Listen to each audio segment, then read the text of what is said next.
Hello, Kirsten Chick here, back again. I'm the author of Nutrition Brought to Life and creator of the Nutrition Brought to Life podcast. And in this series, I'm talking to some of the inspiring people I've met who also bring nutrition to life.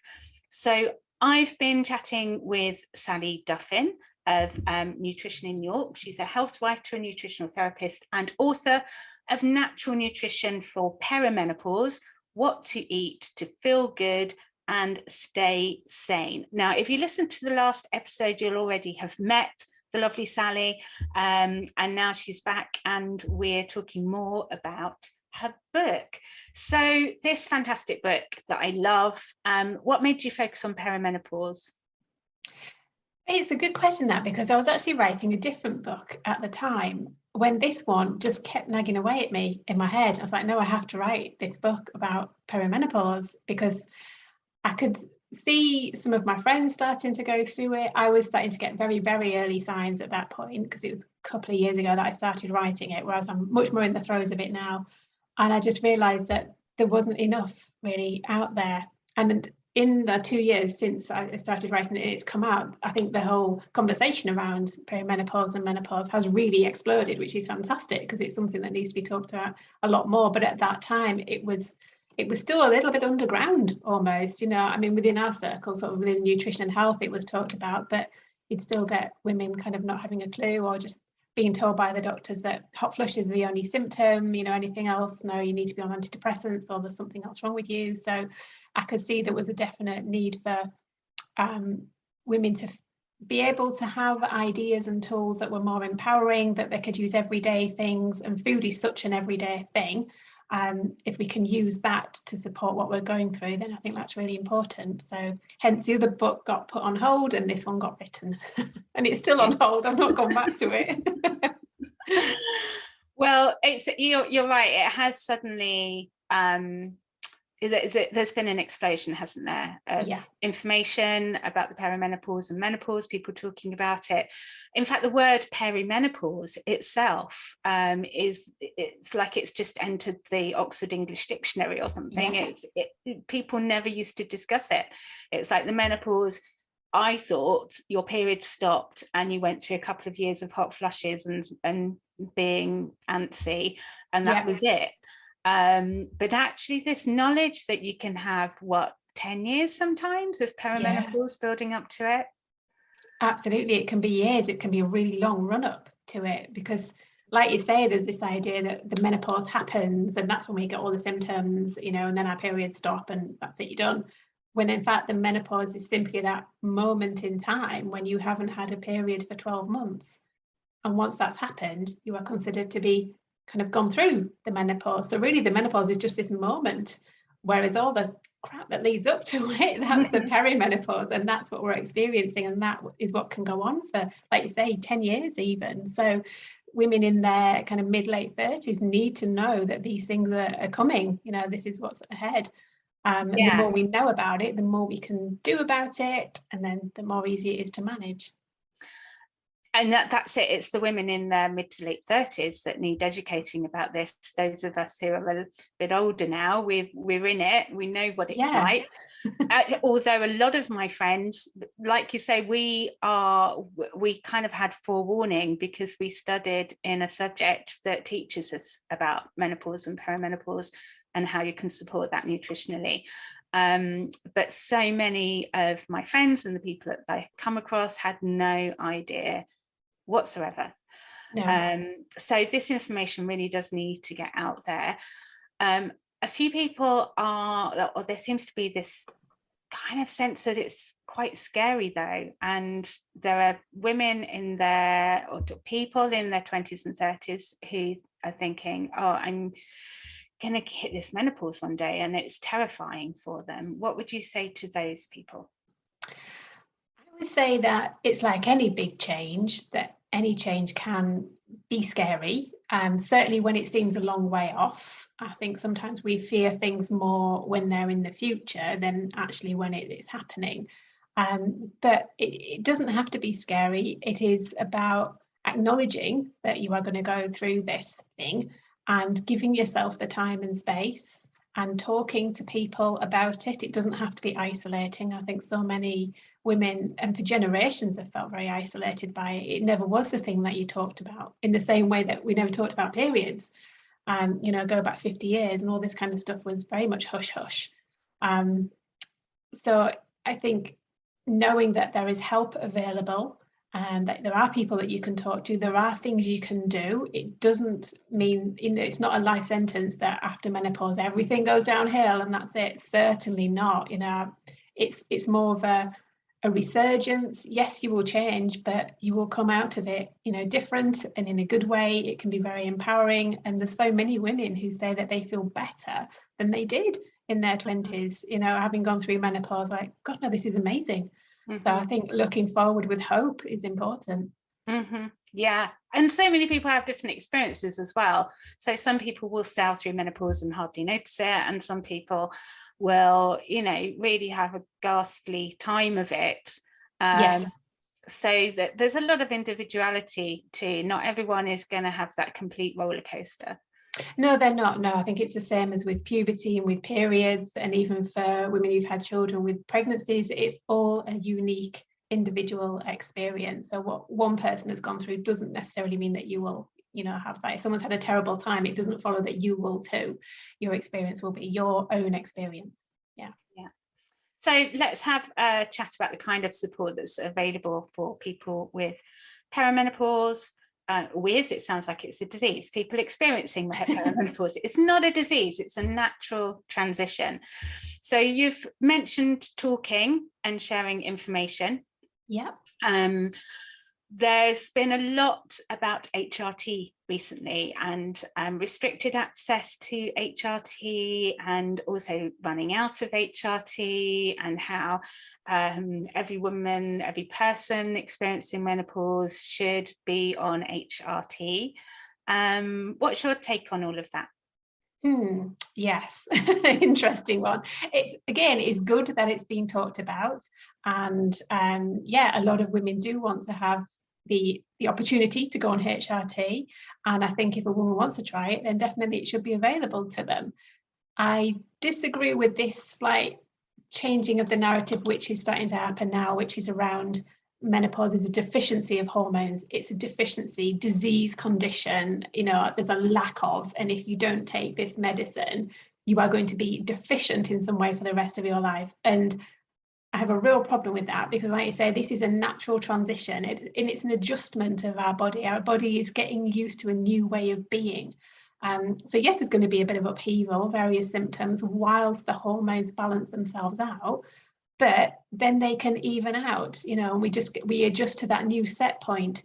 It doesn't necessarily mean that we have to artificially replace our hormones for the rest of our life. Otherwise, terrible things are going to happen. And there's certainly an angle of that emerging in the media. And I think it's amplified by the HRT shortages, which again shows the deprioritization of women's health within the healthcare system.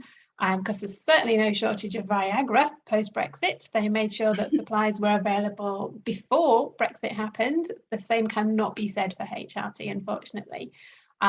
So yes, there is a problem with accessing it, and that does need to be addressed. But equally, it's not that every woman needs it. It's not that every woman should be taking it. It's not suitable for everybody. There are various contraindications to it, different health risks associated with it. And also just thinking that, right, all my problems can be solved by HRT, I don't need to do anything else, is totally missing the point of this transition, in which it's an opportunity for us to look at our overall health and well-being, give ourselves the support in the areas that we need. We can, review our nutrition, look at our foods. Are we optimizing our foods the best that we can? This is an opportunity that we have 3 times a day to look after ourselves. So are we doing the best that we can there? And that's going to set us up in good stead for the rest of our life. That will still make positive differences to the risks of cardiovascular disease, of dementia, all the things that are touted as HRT will stop this happening. No, not necessarily.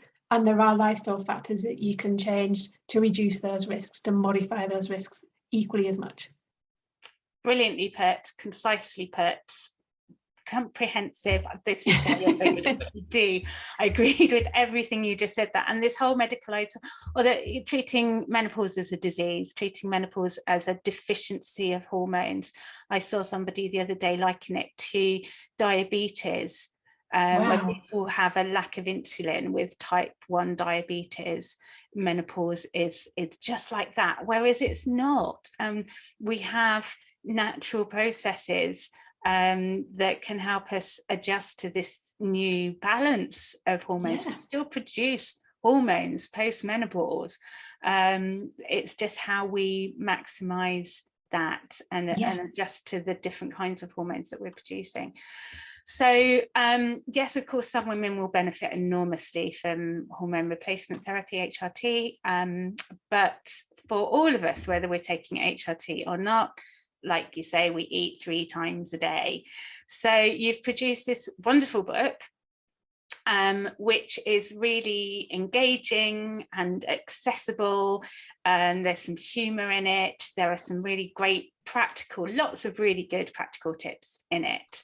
And it's not this huge, massive tome of a book either. It's a really good size. I think I read it in a day or over a couple of days. Yeah. So how did you manage that? How did you manage to get all of that into a really nice sized book? I think partly because my brain runs in quite a concise way. So I do always naturally find the shortest, quickest way to say something, whether that's just something about being from Yorkshire, we're very economical with everything.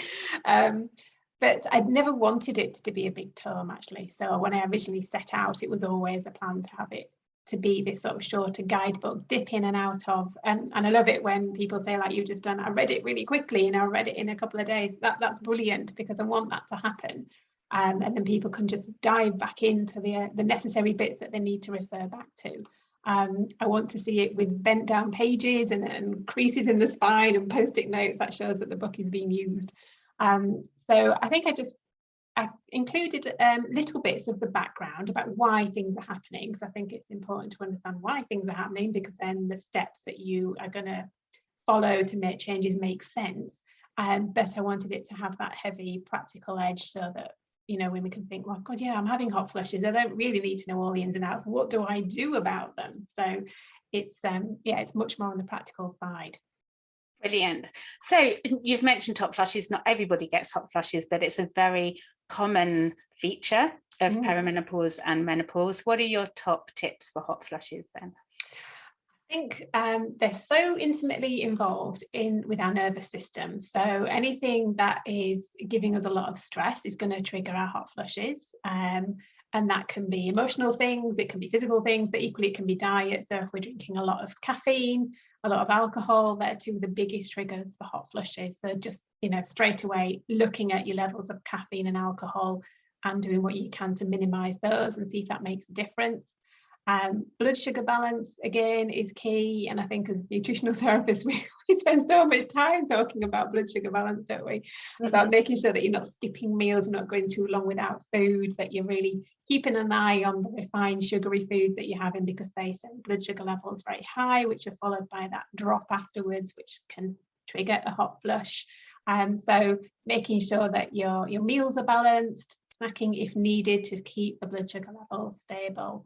And drinking plenty of water, and then a lovely practical tip, which I learned from a supplement company that specialises in Ayurvedic remedies, is rose water. And they often suggest women keeping a little spray bottle of rose water in their bag, and it's just lovely on the back of the neck or the face, on your chest, wherever you're feeling a hot flush rising up. It just helps to cool the skin a little bit. So it may not make it stop completely, but it can make it a little bit more comfortable while it's happening. Nice, thank you. Some really lovely tips there. It's so I can hear a lot of people listening to this already thinking, oh, does that mean I have to give up my coffee, my only thing that I enjoy, my one pleasure in my day, or my glass of wine in the evening, the thing that I use to de-stress? Or these are things that we associate with bringing pleasure into our lives. Yes, I know what you mean. And the thought of going through all this upheaval and having to not have the things that you love, it makes it even more miserable.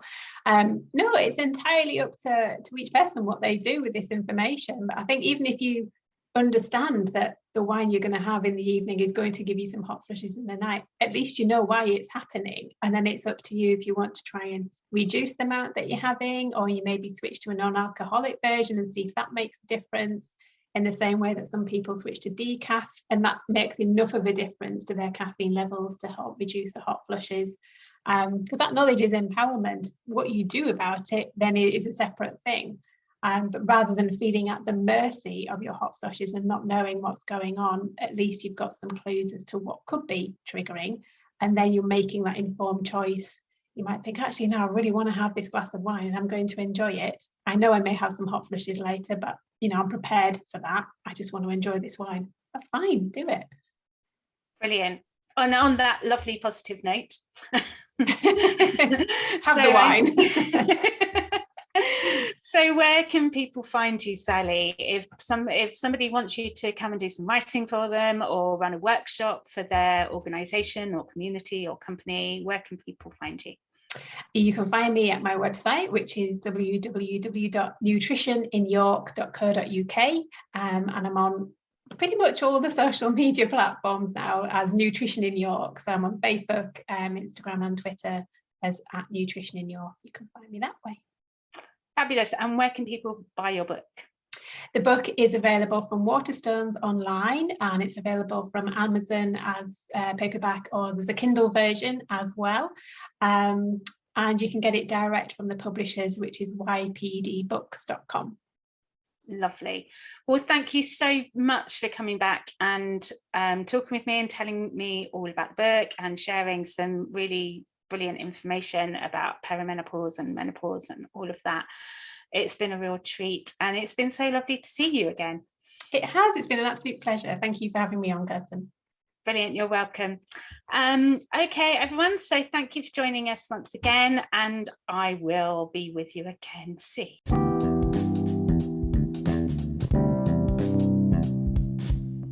Thanks for listening to the Nutrition Brought to Life podcast. There's also a Facebook group you can join called Nutrition Brought to Life Podcast Community, where you can share useful insights and recipes, ask questions, and get more support on your nutrition journey. If you haven't read it yet, there's so much more in the book, Nutrition Brought to Life, and you can find out more about me at kirstenchick.com.